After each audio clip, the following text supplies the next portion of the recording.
ሰላም ለእናንተ ይሁን።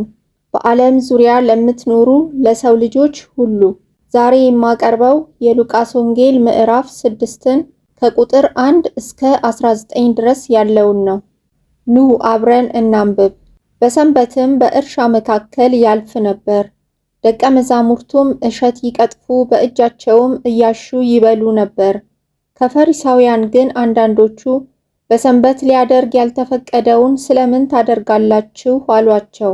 ኢየሱስም ለእነርሱ መልሶ ዳዊት በተራበ ጊዜ እርሱ አብረውት ከነበሩ ጋር ያደረገውን ወደ እግዚአብሔር ቤት እንደገባ ከካህናት ብቻ በቀር መብላቱ ያልተፈቀደውን የመሥዋዕትን እንጀራ ይዞ እንደበላ ከእርሱም ጋር ለነበሩት ደግሞ እንደሰጣቸው ይህን አላነበባችሁምን? አለ።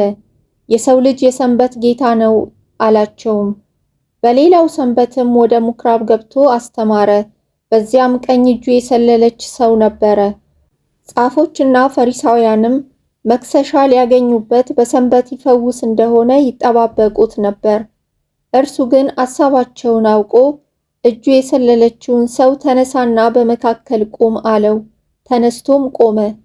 ኢየሱስም እጠይቃችኋለሁ፣ በሰንበት በጎ ማድረግ ተፈቅዷልን ወይስ ክፉ? ነፍስ ማዳንን ወይስ መግደል አላቸው። ሁላቸውንም ዙሪያውን አየና ሰውየውን እጅህን ዘርጋ አለው። እርሱም እንዲህ አደረገ። እጁም እንደ ሁለተኛይቱ ዳነች። እነርሱም ቁጣ ሞላባቸው። በኢየሱስም ምን እንዲያደርጉበት እርስ በርሳቸው ተባባሉ።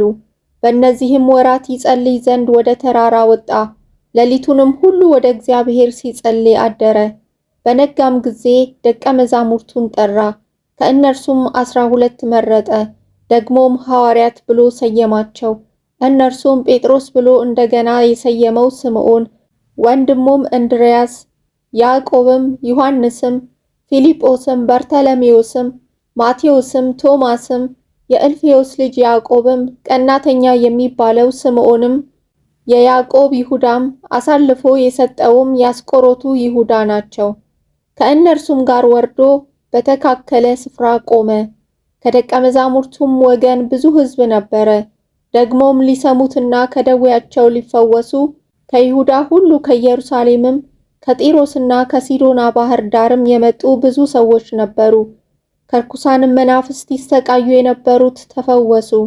ከእርሱም ኃይል ወጥቶ ሁሉን ይፈውስ ነበርና ሕዝቡ ሁሉ ሊዳስሱት ይሹ ነበር።